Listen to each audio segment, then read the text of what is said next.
کچھ لوگوں نے تو کرامتوں کا ہی انکار کر دیا اور کہا کہ یہ توحید کے منافی. فضائل اعمال میں کرامتیں لکھی ہوئی ہیں نا بہت ساری بزرگوں کی.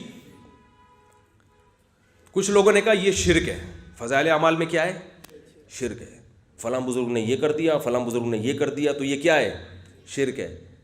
یہ ایک انتہا ہے. ایک صاحب کا میرے پاس فون آیا، کہنے لگے یار آپ کے فضائل صدقات اور فضائل اعمال میں تو شرک بھرا ہوا ہے. میں نے کہا کیسے؟ انہوں نے کہا وہ فلاں بزرگ نے مردے کو زندہ کر دیا، اور یہ کر دیا، پتہ نہیں وہ کر دیا، یہ تو شرک ہے. میں نے کہا کیوں شرک ہے؟ انہوں نے کہا یہ تو اللہ کے پاس اختیارات ہیں. تو میں نے کہا بھائی وہ بزرگ نے اگر کوئی ایسی کرامت کسی نے دیکھی ہے تو بزرگ نے نہیں کیا، وہ کیا کس نے؟ اللہ نے کیا. تو اللہ بعض دفعہ کسی بزرگ کے ہاتھ پہ کچھ بھی کر سکتا ہے. تو اس سے یہ نہیں ہم مانتے کہ ان بزرگوں کے پاس اختیارات آ گئے. وہ بیچارے پہلے بھی کمزور تھے، اب بھی کیا ہیں؟ کمزور. تو فضائل اعمال میں جو کرامتیں ہیں وہ کرامت ہے، اس کا مطلب ان بزرگ کی طرف نسبت مجازن ہوتی ہے کہ ان بزرگ نے کر دیا، مجازی نسبت ہوتی ہے. جیسے ہم جبریل نے حضرت مریم کو اولاد دے دی نہیں دی اللہ نے، مجازن، کیونکہ ذریعہ بنے ہیں نا، تو ان کی طرف نسبت کر دی. تو کہنے لگا یہ کیا اس کی کوئی مثال؟ میں نے کہا قرآن میں اگر یہ شرک ہے تو پھر میں نے کہا پھر تو معاذ اللہ قرآن میں بھی شرک بھرا ہوا ہے. قرآن میں آتا ہے کہ سلیمان علیہ السلام اپنے دربار میں بیٹھے ہوئے اپنے محل میں، اور ملکہ سبا کے بارے میں رپورٹ مل گئی. ہدہد نے آگے بتا دیا کہ وہ چل پڑی ہے، آ رہی ہے، انسان بن کے کیا ہو رہی ہے؟ وہ آ رہی ہے.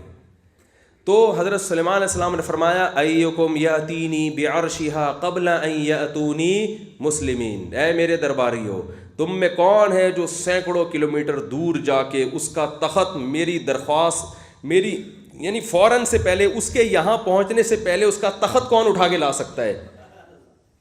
حالانکہ کوئی جہاز بھی نہیں تھے اس وقت، ہوائیں مسخر تھیں سلیمان علیہ السلام کے لیے، یہ پیشکش عام پبلک کے لیے نہیں تھی. تو کون ہے جا کے لے آئے گا؟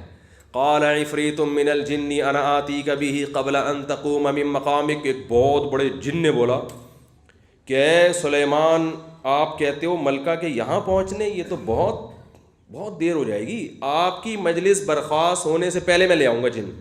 جن تو کر سکتا ہے نا، وہ تو اتنی دور ہوا میں اڑتا ہوا جائے گا، اٹھا کے لے آئے گا.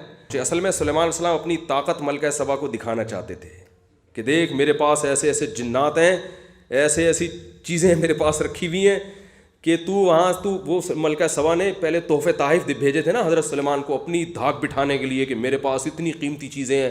تو حضرت سلیمان علیہ السلام نے فرمایا کہ میں ذرا اس کو اپنی ٹیکنالوجی دکھاؤں تو پتہ چلے کہ تیرے پاس میرے پاس جو کچھ ہے تیرے پاس اس کا 10واں حصہ بھی نہیں ہے. تو یہ بعض دفعہ بھرم میں لینا پڑتا ہے.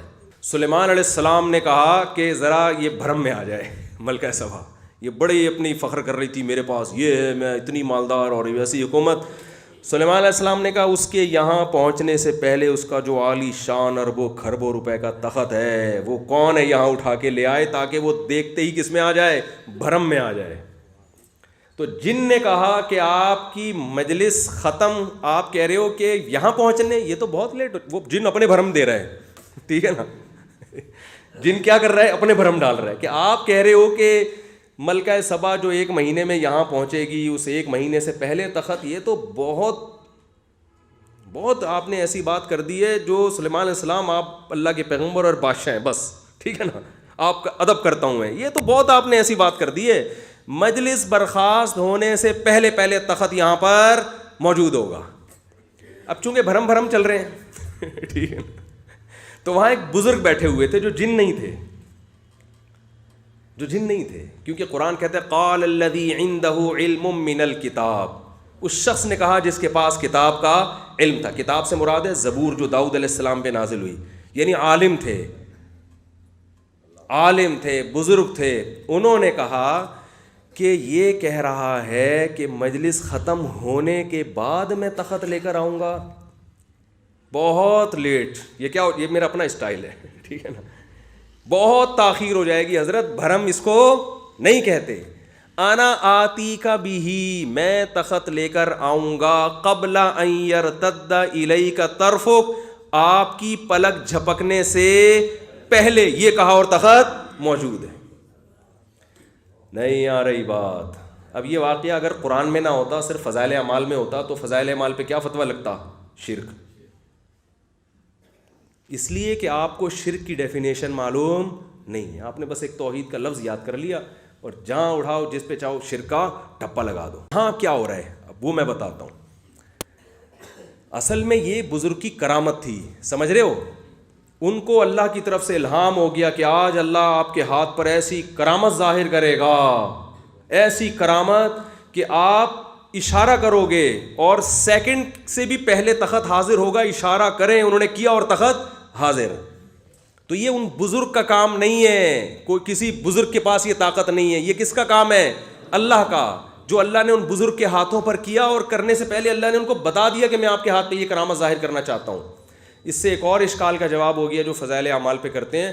لوگ کہتے ہیں کہ صحابہ کے ہاتھ پر تو یہ کرامت ظاہر نہیں ہوئی, فضائل اعمال کے بزرگوں کے ہاتھ پہ کرامت ہو گئی, تو کیا وہ صحابہ سے بھی بڑے ہو گئے؟ بھائی کرامت ظاہر ہونے سے کسی کا مقام دوسرے سے بڑا نہیں ہوتا. اس لیے کہ پھر یہ اشکال تو وہاں بھی ہوگا کہ سلیمان علیہ السلام تو پیغمبر ہیں, بادشاہ ہیں, اللہ کے برگزیدہ پیغمبر ہیں, وہ تو تخت لا نہیں سکے. وہ تو 1 مہینے کا انتظار کر رہے ہیں کہ بھائی اگر نیچرل طریقے سے آئے گا تو 1 مہینہ تو لگے گا کم از کم, ہوا میں بھی اڑ کے جائیں گے تو ٹائم لگے گا نا. کوئی اخپل طریقے سے کوئی لے کر آئے, کوئی کس طریقے سے لے کر آئے, اخپل طریقے. پشتو کوئی پٹھان بھائی بیٹھے ہوئے, اخپل کا لفظ نہیں, مزہ نہیں آئے گا. اخپل طریقہ مطلب ہوتا ہے اپنے طریقے سے لے کر آئے, کوئی وکری اسٹائل میں لے کر آئے. تو جن ہی لا سکتا ہے یا کوئی کرامت ہو سکتی ہے. تو وہ کرامت جو حضرت سلیمان علیہ السلام کے ہاتھ پہ ظاہر نہیں ہوئی, وہ ان کے درباری میں سے ایک امتی کے ہاتھ پہ ظاہر ہو رہی ہے. تو ظاہر ہونے کے باوجود اس امتی کا مقام پیغمبر سے بڑھ کر نہیں ہے. تو پتہ چلتا ہے میرے بھائی کہ کرامت ظاہر ہونے سے یہ نہیں ہوتا کہ یہ صحابی سے بڑا ہو گیا. کسی کے مقام کے بلند اور چھوٹے ہونے کا تعلق عمل سے ہے, کرامت سے نہیں ہے. اعمال اچھے ہوں گے تو اللہ کی نظر میں اونچا مقام ہے, چاہے کرامت ظاہر نہ بھی ہو. تو ایسے ہوا ہے کہ بعض ولیوں کے ہاتھ پہ ایسی کرامت ہوئی جو پیغمبر کے ہاتھ پہ نہیں ہوئی, صحابہ کے ہاتھ پہ, بعض صحابہ کے ہاتھ پہ ایسی ہوئی جو نبی پہ نہیں ہوئی ہے, بعض پیغمبروں کے ہاتھ پہ ایسا معجزہ ہوا جو ان سے بڑے پیغمبر پر نہیں ہوا. حضرت عیسیٰ علیہ السلام نے مردے کو زندہ کیا کہ نہیں کیا, لیکن ہمارے نبی سے ایسا واقعہ منقول نہیں ہے. لیکن مقام کس کا بلند ہے؟ ہمارے نبی کا بلند ہے. سمجھتے ہو کہ نہیں سمجھتے؟ تو اللہ تعالی ہم سب کے عقیدوں کی حفاظت فرمائے.